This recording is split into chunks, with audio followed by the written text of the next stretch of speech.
Welcome to our Dental Business Transaction podcast. I have great pleasure in welcoming Reena Popat, Managing Director at Carter Bond Solicitors. Not only do we have the pleasure of dealing with Reena and her team in dental transactions, Reena is a personal inspiration to me as a female leader. So thank you very much for joining us today. Reena set up her firm Carter Bond in 2014. And she now employs 32 people. So congratulations on that milestone and welcome. Thank you. Thank you so much, Abby, for having me, for inviting me, and also for saying I'm an inspiration as well. I could say likewise as well, but thank you for having me. Really looking forward to doing this. Brilliant. Thank you so much. I'm really interested and inspired by the stories of people that we work with in dentistry, starting businesses from scratch or acquiring, and understanding what people's motivation is to go into business. Did you have a light bulb moment, or have you always had a vision that you wanted to have your own firm? This is an interesting story. So I never wanted to own a business. I never had this burning desire to be a business owner, to have my own law firm or anything like that. In fact, it was quite the opposite. I would be happy to work as a partner at a law firm and work my way up the ladder, up the corporate ladder. However, what I found was in the firms that I worked with, I had a very different way of how clients were being treated, how you saw clients as well. I mean, I'd see them as long-term clients. Some firms saw them as with a shelf life almost of 3 years, and I would never understand that. And because I would do a lot of networking, a business development, etc., I'd almost build up a following of clients as well. So all of this sort of allowed me to look at business and look at how these other law firms are operating business slightly differently than I would if I had my own law firm. So that's when it kind of stemmed and the idea stemmed from. It's fascinating, isn't it? Because I think just likening it to dental practices, sometimes people find them themselves into ownership because of their circumstances. Maybe they're offered it as an associate and they never really planned to have their own business, or they want the autonomy and to be able to practice in the way that they wish to do so. So you've never really we're sitting there in the classroom thinking one day I'm going to have a business empire then. No, not at all. In fact, I was always told by the careers advisor that I wouldn't ever be a lawyer. So that's for a whole another podcast. But yeah, I never had this desire of being a business owner, or let alone owning a law firm. Absolutely not. It was quite the opposite, actually. And even when kind of push came to shove, it wasn't as seamless. I did look at other options first, which was moving to another law firm to see how they did things and how they were with clients and how their journey was. But it was never the right fit. I looked at law firms in the area, but there weren't many corporate law firms, and I'm a corporate M&A transactional lawyer. And then I looked at law firms in central London, and then I thought if I move there, I'm going to have to A, do the commute, but B, also rebuild myself again, my reputation, or my business development, etc., my connections.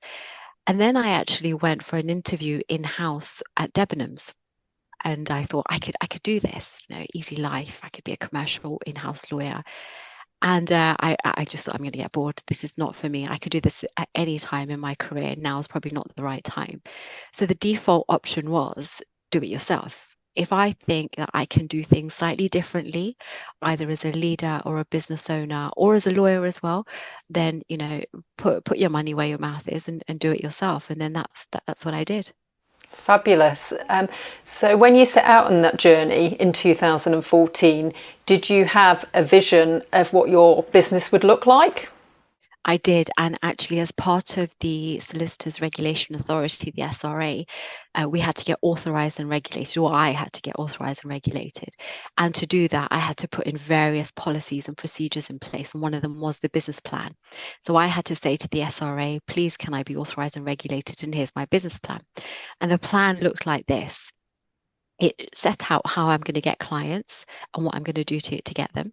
It set out where I see the firm, and where I saw the firm, the vision then was 3 people including myself. I would set up shop at 9 o'clock. I'd open the office, close at 5. I'd go to the gym at lunchtime, and I would have what you call a work-life balance. And that was my business plan. And I actually look at that and I kind of laugh to myself, thinking I had no idea this is where I'm going to be a few years later. But that was my initial business plan. I guess it's impressive to look where you are now and, what you thought that would look like back in 2014. And did you ever get a chance to go to the gym or finish early and head out to the gym? Yeah, I chuckle. So next year is going to be 10 years for the firm. And I can say in 10 years, I have been to the gym, but I haven't been at lunchtime. So I haven't done that. Maybe on the 10th anniversary, I'll do that. It does take, that personal commitment and sacrifice, to build something, doesn't it? And that probably includes your time. Absolutely. So how do you get from you thinking you're going to have 3 people working with you to 32? How did that happen? By chance.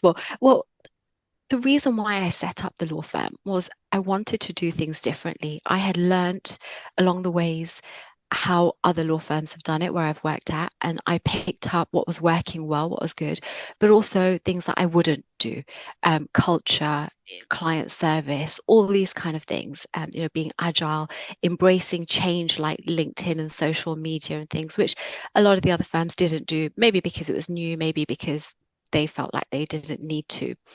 And so as we set up, or as I set up, there were 3 of us. But what I found is that because of some of these values that I'd incorporated from day one, we were quickly beginning to pick up traction. We were getting a lot of clients coming in. And because of that, we needed to service those clients to keep up those service levels. So my plan wasn't a year later to revisit the business plan and think, okay, well, now I'd like to get to 6 people or 10 people. It has never been like that. In fact, it's been quite the opposite. It's been that continue with our service levels, continue with our values, and then hire the right people to come on board to then service those clients to make sure our service levels don't drop, whether that's with clients, whether that's intermediaries, and whether that's even internally just supporting each other as well. So if we needed a HR person, for example, or if we needed to outsource IT or whatever it is. And because I continued to do that, what I then found is that we were growing and growing and growing. And that is in a nutshell how the firm has grown, not because I've sat and thought, well, I'd like to get to 30 or 50 or whatever it is. It's just the byproduct of all the other bits and pieces like vision, culture, mission statement, service levels, etc.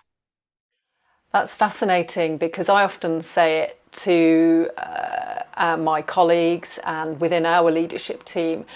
One of the challenges is, as you grow, is to hold on to your culture and to hold on to your values and really what makes, for example, Lilyhead, and what makes Carter Bond, and to hang on to that and not lose it through periods of growth. I truly believe it is key to success. And like you say, and like they say in dentistry, reputation and customer service is probably one of the best sources of referrals and therefore growth. Yeah, no, you're absolutely right. And it's great having this culture, defining this culture, plastering it everywhere. But when you grow, it's very difficult to maintain that culture. And that's where, as a business owner, sometimes I get stuck as well. How to communicate that to everybody, how to make sure everybody's on board, to make sure they understand this is how we're going to operate. But also, culture goes beyond just within these 4 walls and the team.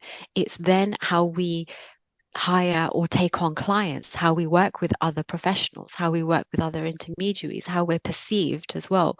And that's it's a challenge to communicate that to the team as well. Yeah, so with 32 people on board, how do you continually get that message through about your vision and your culture and what's important? and what direction you're going in. How do you get that? How do you get people to live it? Yeah, it's a tricky one. I don't think that there is one thing that does that. It's accumulation of a few things. So the first, it starts off with hiring and hiring the right people. So when we hire, we explain to them our core values. Actually, even before that, when we send out or when we receive CVs and we think actually this could be a good candidate, we share with them our mission statement and our core values so that they understand this is what we're about. Flexibility, integrity, commitment to excellence, all of those are our core values, what our mission statement is, what our vision is. So they understand that. So they're buying into this. And if they still want to proceed, then we'll move on to the next process in the recruitment process. So very early on, they have then bought into what we're about and where we're going with the firm. We also do a lot of team days. So we did one in January, and that was where we had the entire firm. I'd say entire firm, it's actually in the entire organization, because we had our IT, we had our professional indemnity insurers there, we had our social media people there, we had absolutely everybody who works in the organization, whether directly or indirectly.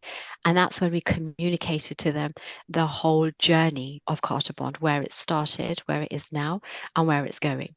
And that was the buy-in. The buy-in was then about our values, why we work the way we do, and everybody rowing in the same direction. And what happens if one or two don't row in or are not brought into the same direction, and how that can impact everybody else as well.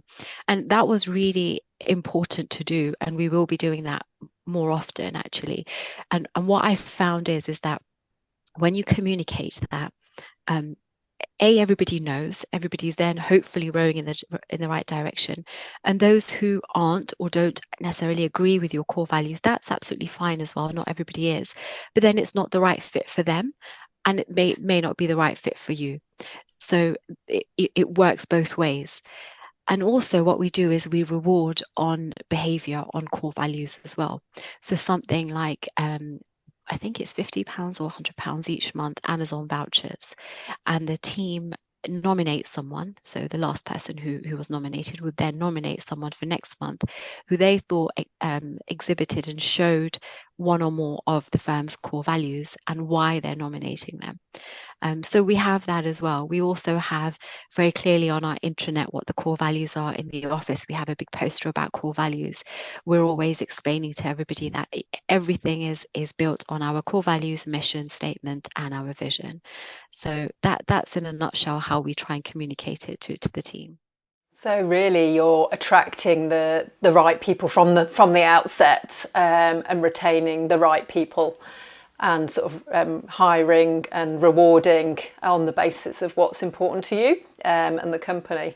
Yeah, I think that's really, really strong from what you've set out.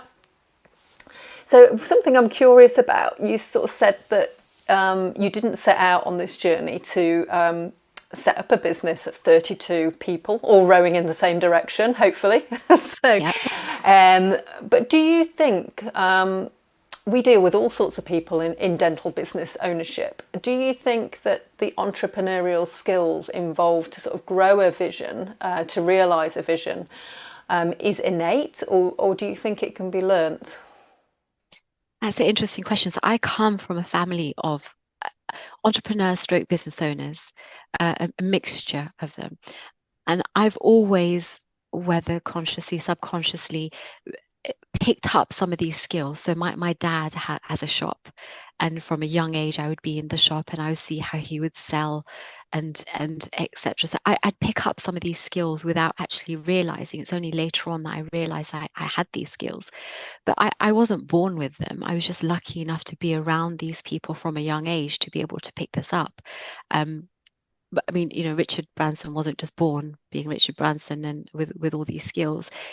I think it's nice to say it would be innate, but I don't think it is. I think all these skills can be learnt, and business owners need to learn them. I mean, before I started the business, I was very much a corporate lawyer. I worked with business owners and I acted for business owners, but I never had that mindset. And actually, I lacked a lot of the skills that you need as an owner of a business or as an entrepreneur. And what I found is that I quickly was able to realize which skills I lacked or which ones I need brushing up on. And either I taught myself by reading books or YouTube videos, or hiring, a coach to help me plug in that and to teach me some of these skills or to go on these courses. So I think all of these skills can be learned. I think the key is to be mindful of them and to be honest with yourself as well, to be agile, to be honest with yourself as to what you're missing, what your strengths are and what your weaknesses are. And once you identify that, it's very easy to be able to then recognize it, but also then to try and teach yourself this as well. I do truly believe. I think people have got their individual strengths and weaknesses in the way that they take action and their capacity. But I really do believe all people are always changing. And if you make a commitment to learn something, then you can always develop. And it's like an associate going into a practice. I mean, that must be really to become a business owner overnight. You know, you're handed the keys, and it's a really steep learning curve. And there are resources and courses, and spending time to develop yourself. Because as a business owner, you've got so many hats, haven't you? You've got your HR, regulation, your operations, compliance, just in dentistry. So you're learning those skills pretty much overnight, aren't you? And generally dentists aren't trained. No, exactly that. Even I'm a trained lawyer, not a business owner. So very much similar to these associates who, one day they're hired and then the next day they are the owner and they've now got to run this ship.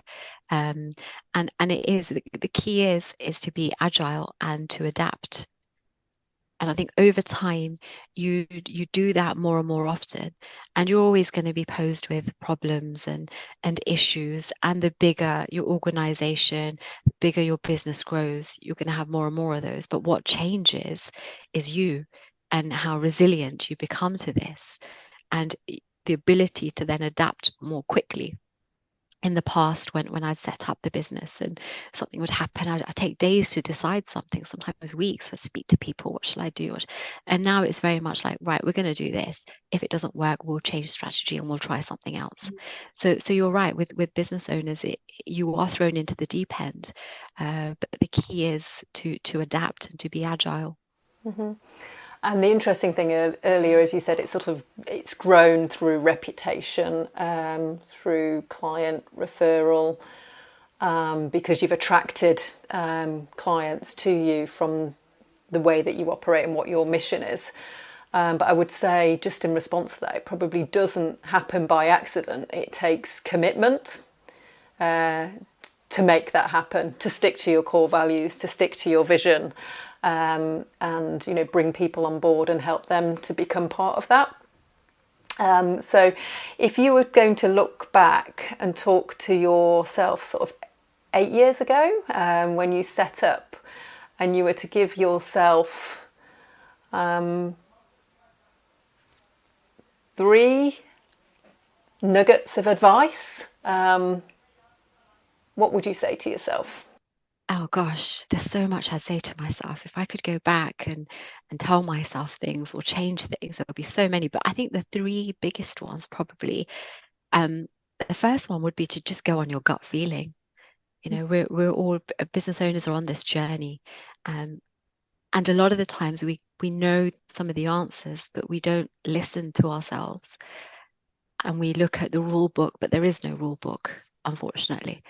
And so as the first thing I'd say is go with your gut feeling. Second thing I'd say is ask for help. I don't know if this is just me being female. I don't know, but I find it sometimes difficult to ask for help. But there is so many people in your network that you can ask for help, whether it is other intermediaries, whether it's other lawyers, whether it's clients, whether it's friends, family.